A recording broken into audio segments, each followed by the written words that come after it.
Hello les amis, jour 24 de mon défi de 25 jours pour faire de la prévention pour la santé mentale. J'ai été nominée par Yanis pour être solidaire avec tous ceux qui vivent de l'angoisse, de la dépression ou un syndrome post-traumatique.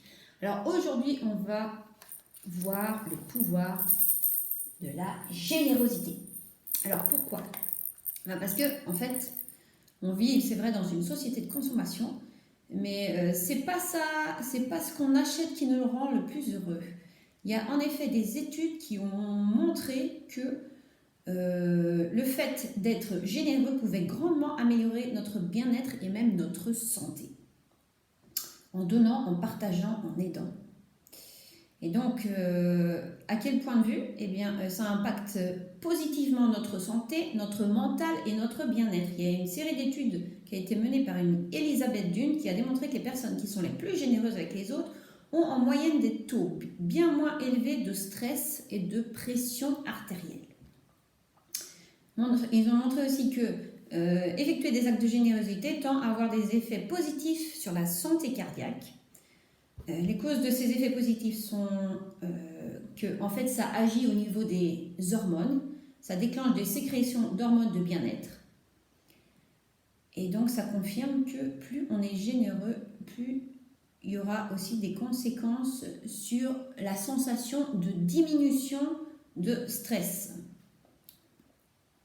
Ils ont montré aussi une étude menée par l'Université du Buffalo que être généreux prolonge l'espérance de vie. Parce qu'en effet, en modérant le stress quotidien, la générosité aiderait à réduire les facteurs aggravants de mort prématurée, comme la tension artérielle entre autres.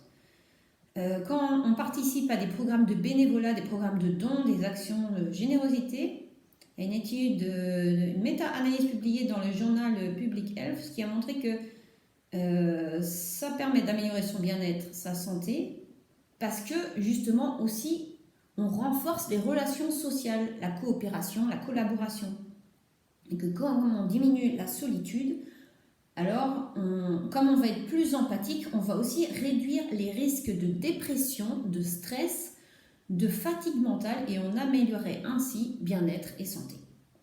Donc c'est bon pour le moral, c'est bon pour la santé physique, parce que ça active certaines zones du cerveau liées à l'altruisme et au bonheur.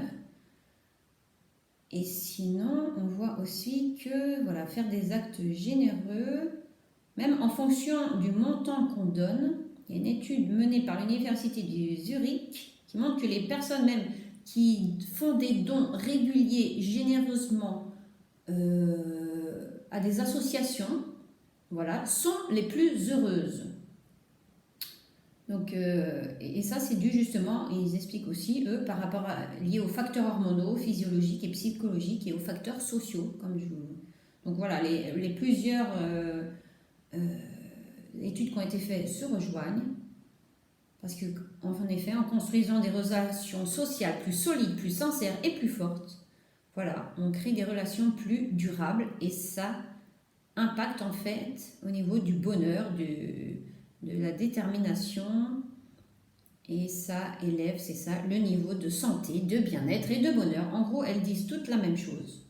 Voilà, et on parle aussi de philanthropie en entreprise de plus en plus, que être aussi généreux au travail par la bienveillance, l'empathie, l'écoute, en s'entraidant, en aidant les autres à trouver du sens à leur travail, et parce qu'on va voir aussi aujourd'hui. Alors comment s'y prendre?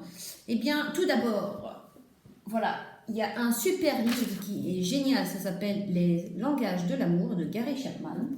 Et il nous parle de quoi? Comment s'y prendre? Eh bien, en offrant aux gens des paroles valorisantes. Alors, il y a le fait de les offrir aux autres, paroles valorisantes, les moments de qualité, prendre du temps avec les autres, les services rendus, les cadeaux et le toucher physique. Ça, c'est les langages de l'amour. Et c'est pas que lié au couple, ça peut être autant lié à soi qu'aux autres. Alors, comment on peut le faire par rapport aux autres? Eh bien, c'est soi-même offrir des compliments aux autres, des encouragements, être à l'écoute. Il y a une expression qui dit qu'on a deux oreilles pour écouter 2 fois plus qu'on ne parle, puisqu'on n'a qu'une bouche. Prendre du temps avec les gens, faire des bénévolats, sourire simplement, faire des dons, rassurer, soutenir. Et ça aussi au travail. Mais alors l'idée, c'est que être généreux, on peut l'être que quand on a été d'abord généreux envers soi en premier.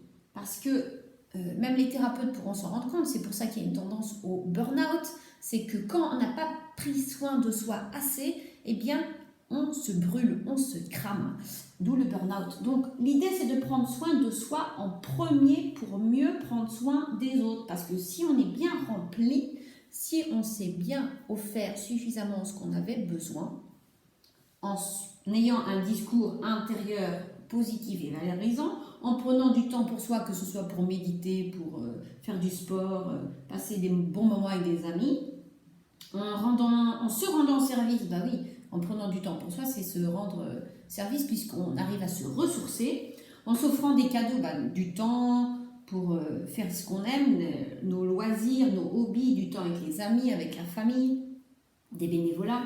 Et le toucher physique, bah, ça peut être s'offrir des massages aussi, hein, ou tout ce qui est yoga, bien-être, et voilà, câlin avec ceux qu'on apprécie. Voilà, et donc c'est l'idée, c'est ça, c'est plus on prendra soin de soi, ça permettra de mieux prendre soin des autres. Voilà l'idée d'aujourd'hui. Petite contribution du jour.